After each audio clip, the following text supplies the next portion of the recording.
মুখ্যমন্ত্রী হিমন্ত বিশ্ব শর্মা যাই বলুক না কেন আসন্ন লোকসভা নির্বাচনে কংগ্রেস কম করেও ৬টি আসন লাভ করবে, এমনটাই দাবি করলেন রাজ্যের প্রাক্তন মন্ত্রী তথা বড়খলার বিধায়ক মিসবাহুল ইসলাম লস্কর। বুধবার বড়খলা ব্লক কংগ্রেসের আহ্বান লোকসভা নির্বাচন প্রস্তুতি নিয়ে এক কর্মী সভা অনুষ্ঠিত হয়। বড়খলা ব্লক কংগ্রেস সভাপতি ঝন্টু সরকারের পৌরোহিত্যে সভা মিসবাহুল ইসলাম লস্কর বলেন, জোরহাটে গৌরব গগৈ, ধ্রুবড়ীতে রকিবুল হোসেন, ডিব্রুগড়ে লুরিন জ্যোতি গগৈ, নগাঁওয়ে প্রদ্যুৎ ব্লক, করিমগঞ্জে হাফিজ রশিদ আহমেদ চৌধুরী ও শিলচরে সূর্যকান্ত সরকার জিতবে।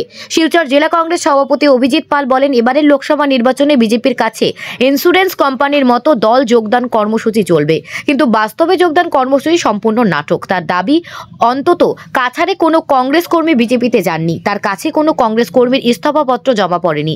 তিনি অভিযোগ করেন, বিজেপির লোকদের নতুন করে গেরুয়া টুপি পরিয়ে ইন্স্যুরেন্স কোম্পানির মতো মার্চ মাসের টার্গেট ফুলফিল করছে।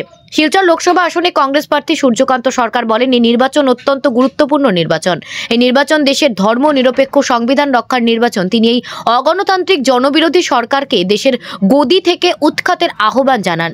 এদিনের কর্মী সভায় উপচে পড়া ভিড় লক্ষ্য করা গেছে। কর্মী সভায় বক্তব্য রাখেন রাজ্যের প্রাক্তন মন্ত্রী তথা আসাম প্রদেশ কংগ্রেসের উপসভাপতি অজিত সিংহ, বড়খলা ব্লক কংগ্রেস সভাপতি ঝন্টু সরকার, উপসভাপতি ফখরুল ইসলাম লস্কর, সাধারণ সম্পাদক শিবুচন্দ্র দাস, শিলচর জেলা কংগ্রেসের সম্পাদক লুৎফর রহমান লস্কর, বড়খলা মহিলা কংগ্রেসের সভানেত্রী মৈলাংলাই দেবী, সদ্য প্রাক্তন পশ্চিম বড়খলা জেলা পরিষদ সদস্য নাজিমা বেগম লস্কর, প্রাক্তন উত্তর বড়খলা জেলার পরিষদ সদস্য জহুরুল ইসলাম বড়ভূইয়া, জারবিলতলা মণ্ডল কংগ্রেস সভাপতি বিজয় কুমার শর্মা প্রমুখ।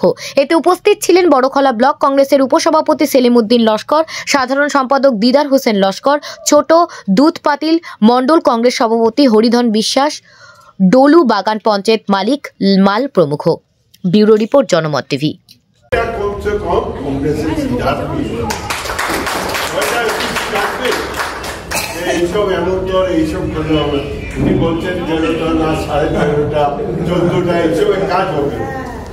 কালকে গৌরব গগৈ যে নমিনেশন দিয়েছে উনি দেখিয়ে দিয়েছেন জোরহাটের প্রত্যেকটা মানুষ গৌরব গগৈ, ডিব্রুগড়ের লুরিন জ্যোতি সমান পাল্লা দিয়ে লুরিন জ্যোতির এই যে অবস্থা, নগাঁও তো প্রদ্যুৎ বর্ধনে জিতবে, রকিবুল হোসেনও জিতবে ধুবড়ীতে, এই যে অবস্থা, আরো করিমগঞ্জও জিতবে। এই অবস্থা আমরা এখন এর সঙ্গে আমরা শিলচরও জিতবো। আমাদের পূর্বে মানে সূর্য উঠে, কারণ তাই আমরা কংগ্রেস পশ্চিম থেকে আরম্ভ হয়ে গেছে পূর্ব থেকে। তারপরে পূর্ব থেকে আছে মণিপুর আছে, মণিপুরে আমরা বিপুল মানে 99% আমরা কংগ্রেস জিতিয়ে আইব। এত টাকার ইন্স্যুরেন্স দিতে হবে, এখানে অত ইন্স্যুরেন্স কোনো বন্ধুরা থাকলে ভালোভাবে বলতে পারবেন। কোম্পানি থেকে প্রেশার থাকে মার্চ মাসে যে আপনার অত টাকার পলিসি জমা দিতেই হবে, এতটা পলিসি করাতেই হবে। ওনাদের উপরও সেই বিজেপির কর্মীদের উপরও প্রেশার যে ওনারা নতুন করে বিজেপি দলে নিয়ে যোগদান করাতে হবে। ওনাদের যোগদান কর্মসূচি শুরু হয়েছে। আশ্চর্যের বিষয়, আমি জেলা কংগ্রেস সভাপতি, আজকের দিন পর্যন্ত আমি লাস্ট 1 মাসের যদি দেখি তাহলে আমার অফিসে 3টা রেজিগনেশনও জমা পড়েনি এখন পর্যন্ত। কিন্তু আমরা ডেইলি পত্রিকা খুলে দেখি 200 কংগ্রেস কর্মীকে যোগদান করেছেন, 300 কংগ্রেস কর্মীকে যোগদান করেছেন। সেটা কোন জায়গার কংগ্রেস কর্মী? আমার 1551টা বুথ কমিটি আছে, প্রত্যেক বুথ কমিটিতে আমার 21 জন করে সদস্যরা আছেন, প্রত্যেক মন্ডল আছে, প্রত্যেক ব্লক কংগ্রেস আছে। কেউ তো যাননি কংগ্রেস ছেড়ে। আজকে পর্যন্ত আমার কোনো বুথ কমিটি খালি হয়নি, কোনো মন্ডল কমিটি খালি হয়নি, কোনো ব্লক কংগ্রেস সভাপতি যাননি। তাহলে কারা যাচ্ছেন কংগ্রেস ছেড়ে?